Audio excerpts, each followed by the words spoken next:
अस्सलाम वालेकुम। आज की स्केचिंग की क्लास में हमने ये देखना है कि आप जो है स्केचिंग जब करते हो और उसमें फिर आप शेडिंग जब करते हो तो बेसिकली शेडिंग करने में आपको बहुत ज़्यादा प्रॉब्लम फेस करनी पड़ती है।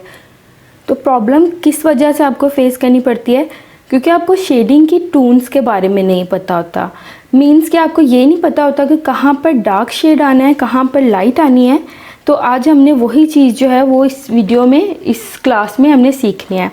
फॉर एग्ज़ाम्पल देखो कि ये एक स्केल है हमारे पास। अच्छा, मैं यहाँ पर क्या कर रही हूँ, मैंने यहाँ पर 6 बॉक्सेस बनाने हैं। पहले तो जैसे यहाँ पर अगर मैं 1, ये एक बॉक्स हो गया, ये 2, 3, 4, 5 एंड 6। ठीक, अब देखो ये 6 बॉक्सेस हमने बना लिए हैं पहले तो। अब मैंने आज आपको जो है वो शेडिंग की टून्स के बारे में बताना है।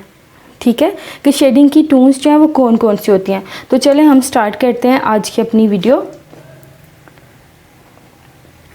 फर्स्टली मैं सबसे पहले आपको ये बताऊं कि शेडिंग की किसी भी चीज़ में आप शेड करो, ठीक है, किसी भी चीज़ में आप शेडिंग करो तो उसकी बेसिकली जो है ना वो 6 टून्स होती हैं। ठीक है, 6 टून्स किस तरह से होती है? सबसे पहले देखो, सबसे पहले यहाँ पर नीचे लिख देती हूँ मैं। यहाँ पर है रिफ्लेक्शन टून। अच्छा, रिफ्लेक्शन टून जो है वो कौन सी होती है? सिंपली रिफ्लेक्शन टून जो है वो उसे कहते हैं कि किसी भी सरफेस के ऊपर अगर आपकी चीज़ पड़ी हुई है तो अगर आप उसके ऊपर देखो कि लाइट पड़ी है ना, तो जो लाइट आपकी चीज़ से टकरा कर, ठीक है, ज़मीन पे पड़ती है या फिर ज़मीन से टकरा कर आपके सरफेस से टकरा के आपकी चीज़ के ऊपर पड़ती है, आपके ऑब्जेक्ट के ऊपर पड़ती है, तो उसे रिफ्लेक्शन लाइट कहते हैं।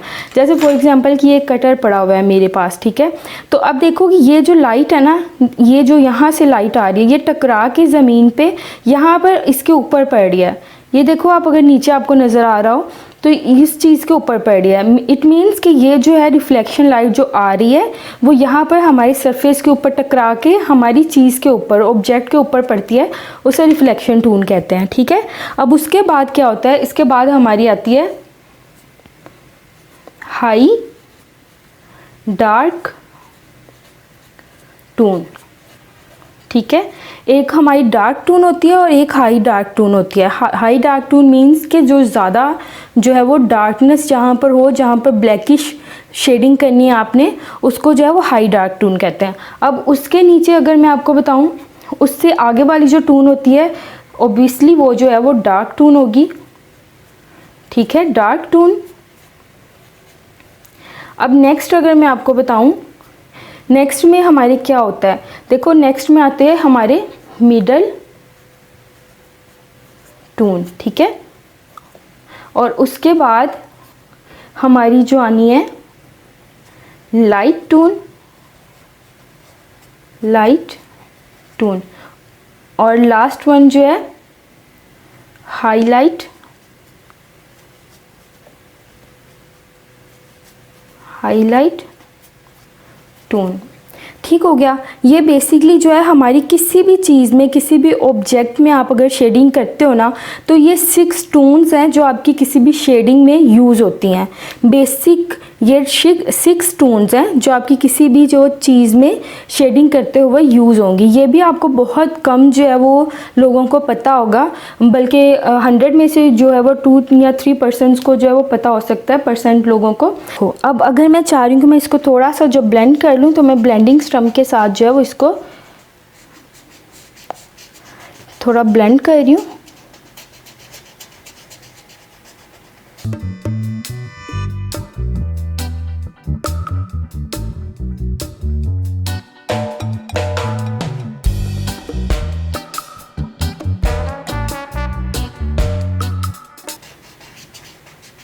ठीक है, ये देखो ज़रा कुछ इस तरह से। अब नेक्स्ट जो देखो कि हाई डार्क टून है, तो हाई डार्क टून में जो है हमने कुछ डार्क तरीके से जो है वो शेडिंग करनी है।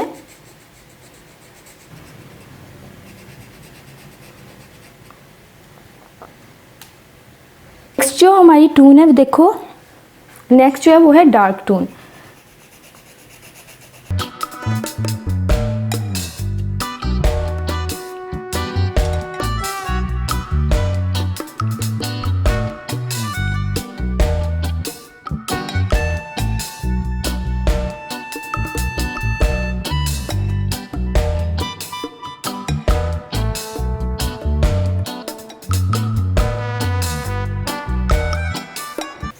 ये देखो हमने जो है वो इसको थोड़ा सा और डार्क कर लेते हैं, कर लिया। अब इसको हम ब्लेंडिंग स्टम्प के साथ, होममेड ब्लेंडिंग स्टम्प के साथ जो है वो ब्लेंड कर देंगे। ब्लेंडिंग स्टम्प बनाने का जो तरीका है वो आपको मिल जाएगा, आप चैनल पे जाके तो स्केचिंग की प्लेलिस्ट में देख सकते हैं, वहाँ पर ब्लेंडिंग स्टम्प का भी मेथड मैंने डाला हुआ है। अब नेक्स्ट देखो जो हमारी टून आनी है वो है मिडल टून, तो हम जो है वो इसको भी कर लेते हैं।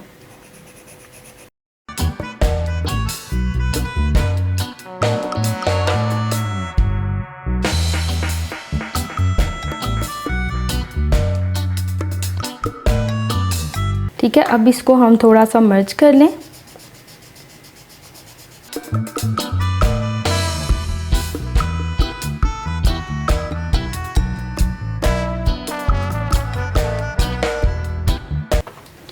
थोड़ा सा हमें जो है यहाँ पर इसको डार्क करने की ज़रूरत है।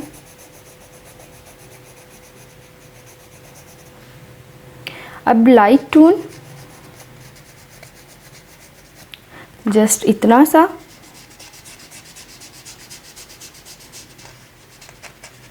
ज़ाहिर है यहाँ पर लाइट ज़्यादा पड़ रही होगी तो इसीलिए इसको जो लाइट टून कहते हैं।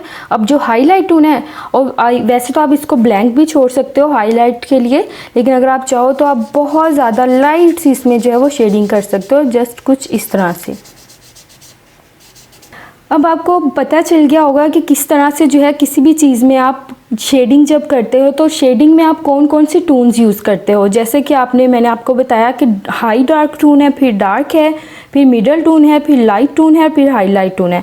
अब एक और बात यहाँ पे मैं आपको बताती चलूँ कि जो रिफ्लेक्शन टून मैंने आपको बताया था फर्स्ट में, ठीक है, रिफ्लेक्शन टून और जो ये रिफ्लेक्शन टून और जो ये हमारी मिडल टून है, ठीक है, ये इनकी शेडिंग जो है तकरीबन सेम ही होती है। ठीक है, मैं आपको कुछ एग्जांपल्स दिखा देती हूँ जिनसे आपको जो है कुछ आइडिया हो जाएगा। जैसा कि आपको अपनी ये स्क्रीन पे नज़र आ रहा होगा कि एक बाउल है, बाउल के अंदर जो है वो 3 एग पड़े हुए हैं और एक जो एग है वो बाहर पड़ा हुआ है साथ। ठीक है, तो अगर आप इस पर नोट करो, रिफ्लेक्शन टून देखो उसके जो टेबल के ऊपर जो है वो टच होके दोबारा से उस जो पॉट है वो जो बाउल पड़ा हुआ है उसके ऊपर आ रही है। ठीक है, वो जो देखो आपकी रिफ्लेक्शन टून जो है वो शो हो रही है। उसके बाद अगर आप देखो जहाँ पर ये बिल्कुल लाइट पड़ रही है, जहाँ पर वाइट वाइट आपको एग के अंदर या फिर बाउल के अंदर नज़र आ रहा है, तो वो क्या है, देखो आपकी लाइट टून है। ठीक है, हाई लाइट टून है। उसके साथ बिल्कुल जो है वो थोड़ी सी और ज़्यादा लाइट में टून आ रही है, देखो अगर आप ध्यान से देखो तो वो आपकी जो है वो हाई लाइट टून है।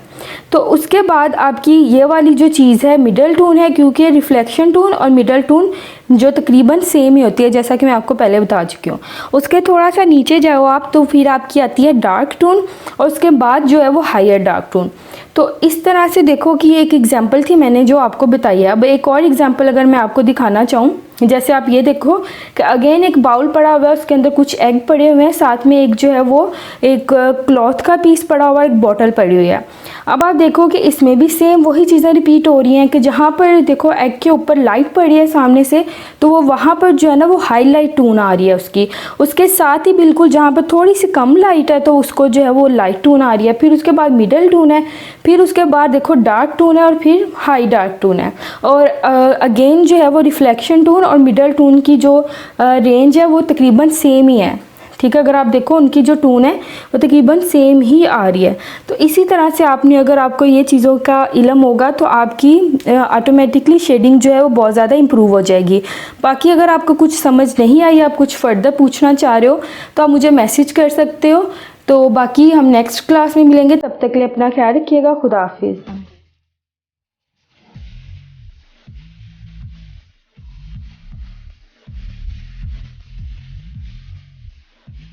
Audio Jungle.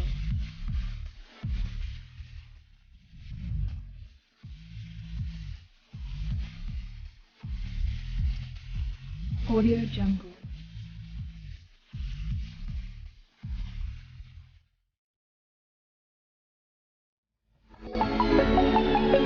Audio Jungle.